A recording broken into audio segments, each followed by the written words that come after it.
இவங்களுக்கு நமக்கு அனுபவம் இல்லையா? நமக்கு அனுபவம் இல்லதான். கொள்ளை அடிக்கிறதுலாம் எங்களுக்கு அனுபவம் இல்லதான். அதெல்லாம் எங்களுக்கு சுட்டு போட்டாலும் வராது. இந்த கொள்கையை பேருக்கு மட்டும் வச்சுக்கிட்டு நேரடியா சரண்டர் ஆகிறது, மறைமுகமா சரண்டர் ஆகிறது, இந்த மாதிரி அனுபவம் நமக்கு இல்லதான். அது நமக்கு சுட்டு போட்டாலும் வராது. மக்களை நேசிக்கிற நல்ல குணம் இருந்தா போதும்யா. நல்ல சூப்பரான ஒரு நல்லாட்சி கொடுக்கலாம். நல்லாட்சி கொடுக்கிறதுக்கு மெத்த படிச்ச மேதாவிகளா இருக்கணும்லாம் ஒன்றும் அவசியம் இல்ல. காமராஜர் அவர்கள் மாதிரியோ எம்ஜிஆர் அவர்கள் மாதிரியோ மக்கள் சக்தியின் துணையால, மக்கள் மேல அக்கறையா இருக்கக்கூடிய நல்ல அதிகாரிகளின் துணையால சூப்பரான ஒரு நல்லாட்சி என்னால கொடுக்க முடியும், செஞ்சு காட்டுறேன். 4.5 வருஷம் ஆச்சு, 4.25 வருஷத்துக்கு மேல ஆகுது.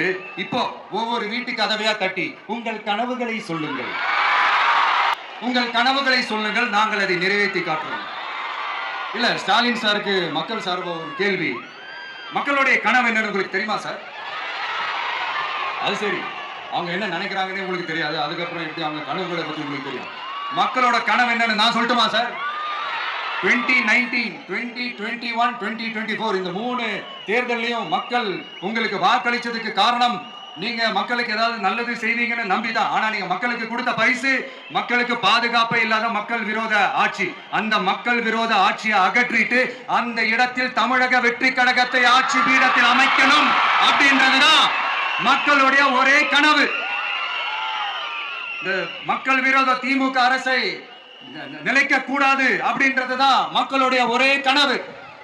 100% தூய சக்தி டிவிக்கு ஆட்சி அமைக்கும். அதுல உங்களுடைய கனவுகள், உங்களுடைய ட்ரீம்ஸ் எல்லாமே ஃபுல்ஃபில் ஆகும், நிஜமாகும். தமிழ்நாடு எப்பவுமே டெல்லிக்கு அவுட் ஆஃப் கண்ட்ரோல் அப்படின்ட்டு ஸ்டாலின் சார் அடிக்கடி சொல்லுவாங்க. ஸ்டாலின் சார் எது எதெல்லாம் அவுட் ஆஃப் கண்ட்ரோல் இப்ப நான் கொஞ்சம் சொல்லட்டுமா? முதல்ல சட்டம் ஒழுங்கெல்லாம் அவுட் ஆஃப் கண்ட்ரோல், பெண்கள் பாதுகாப்புல அவுட் ஆஃப் கண்ட்ரோல், இளைஞர்கள் வேலை வாய்ப்புல அவுட் ஆஃப் கண்ட்ரோல், மொத்தத்தில் அவரோட ஆட்சியே ஒரு அவுட் ஆஃப் கண்ட்ரோல். இந்த வருஷம் பிகினிங்ல சட்டசபையில பேசும்போது சொல்றாங்க, மக்கள் எல்லாரும் ரொம்ப மகிழ்ச்சியா இருக்கிறாங்க, அதனால நானும் ரொம்ப மகிழ்ச்சியா இருக்கிறேன் அப்படின்னு. மக்கள் சந்தோஷமா இருக்கிறதா பார்க்கிறது கூட ஒரு சந்தோஷம் தான் சார், அது யாரும் இல்லைன்னு சொல்லல. அப்படி உண்மையிலேயே மக்கள் உண்மையிலேயே சந்தோஷமா இருக்கிறாங்க அப்படின்னா ஏன் சார் விவசாயிகள் போராட்டம் நடக்குது? ஏன் சார் மீனவர்கள் போராட்டம் நடக்குது? ஏன் தொழிலாளர்கள் போராட்டம் நடக்குது? தூய்மை பணியாளர்கள் போராட்டம் ஏன் நடக்குது? அங்கன்வாடி ஊழியர்கள் போராட்டம், செவிலியர்கள் போராட்டம், மருத்துவர்கள் போராட்டம், மாற்றுத்திறனாளிகள் போராட்டம், அரசு ஊழியர்கள் போராட்டம், ஆசிரியர்கள் போராட்டம், இடைநிலை ஆசிரியர்கள் போராட்டம், பகுதி நேர ஆசிரியர்கள் போராட்டம். இதெல்லாம் உங்க ஆட்சியில மக்கள் மகிழ்ச்சியா இருக்காங்கன்றதுக்காக நடக்கிற போராட்டமா சார்? எனக்கு தெரிஞ்சு மக்கள் சந்தோஷமா இருக்கிறாங்கன்னா பொங்கல் வச்சு கொண்டாடுவாங்கன்னு கேள்விப்பட்டிருக்கேன். உங்க ஆட்சியில தான் போராட்டம் நடத்தி அவங்களுடைய மகிழ்ச்சியை வெளிப்படுத்துறாங்கன்னு நினைக்கிறேன்.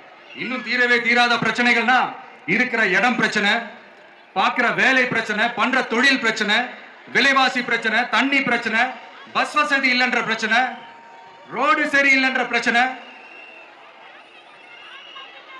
ஆஸ்பத்திரி சரியா இல்லைன்ற பிரச்சனை.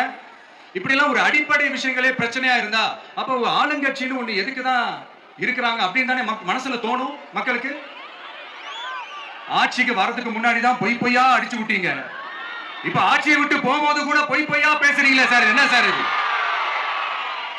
மாத்தி மாத்தி பேசுறதுல நீங்க வேற லெவல் தான் சார். ஆட்சிக்கு வந்த அடுத்த வருஷமே 2022ல 70% வாக்குறுதிகளை நிறைவேற்றிட்டோம்னு சொன்னாங்க. அப்புறம் போன வருஷம் 90% வாக்குறுதிகளை நிறைவேற்றிட்டோம்னு சொன்னாங்க.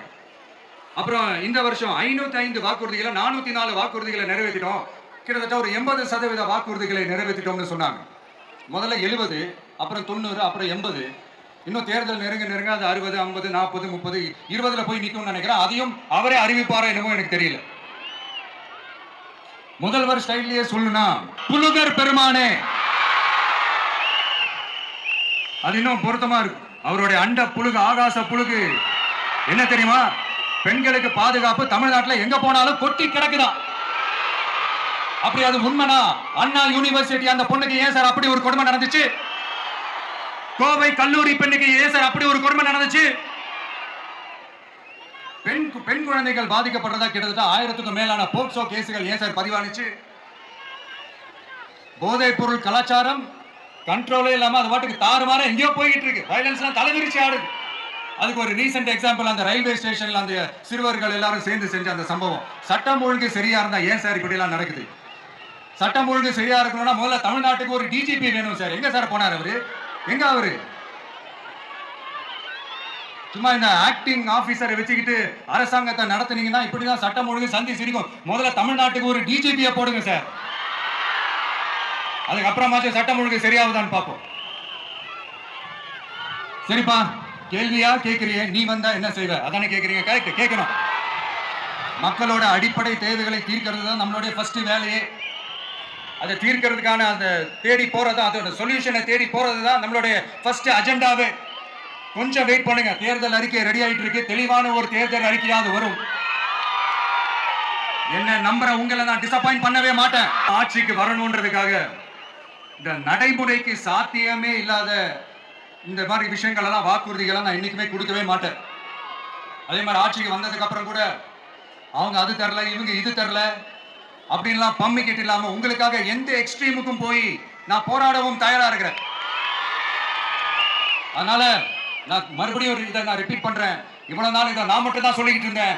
இப்ப களமே சொல்லுது, ரெண்டு பேருக்கு நடுவுல தான் போட்டியே.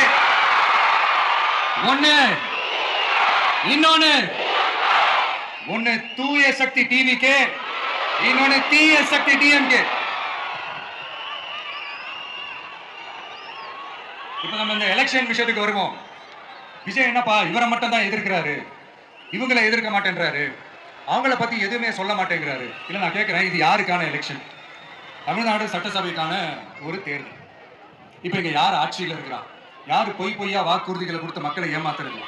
யாரு மக்கள் விரோத ஆட்சியை நடத்துறது? அப்ப இங்க யாரை அகற்றணும்? இந்த மக்கள் விரோத திமுக அரசை அகற்றணும்னா நம்ம யாரை எதிர்க்கணும்? எதுக்கு தேவையில்லாம பல முறை மக்கள் ஆல்ரெடி டிலீட் பண்ணவங்களை எதுக்கு நம்மளுடைய கான்சென்ட்ரேஷன், நம்மளுடைய டார்கெட் திமுகன்றப்போ டார்க்னஸ் குள்ள எதுக்கு கல்லெறியணும்?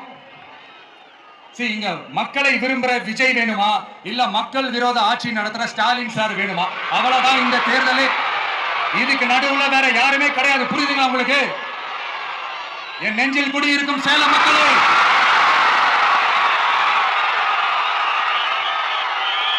One last simple question.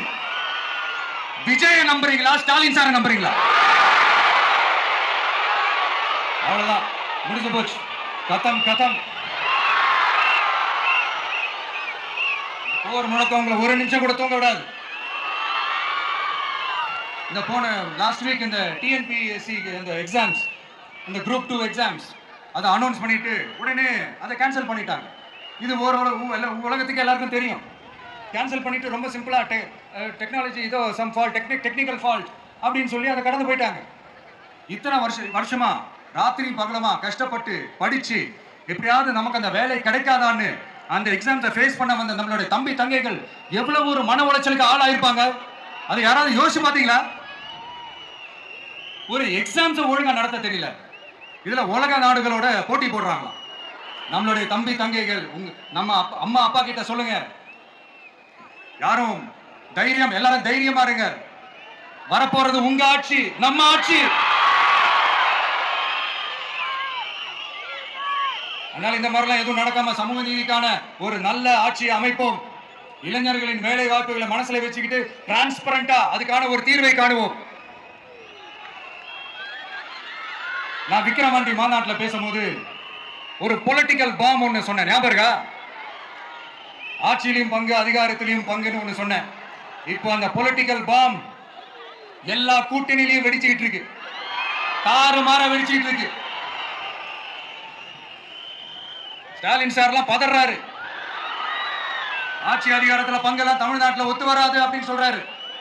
அவங்கள பொறுத்த வரைக்கும் ஜெயிக்கிறதுக்காக மட்டும்தான் கூட்டணி, மற்ற எல்லாத்துக்குமே அவங்க தனி அணி, அவங்க மட்டுமே ஒரே அணி. வெல்வோம் ஒன்றாக, ஆனா வரும் வெல்த் எல்லாம் பார்ப்போம் தனியாக.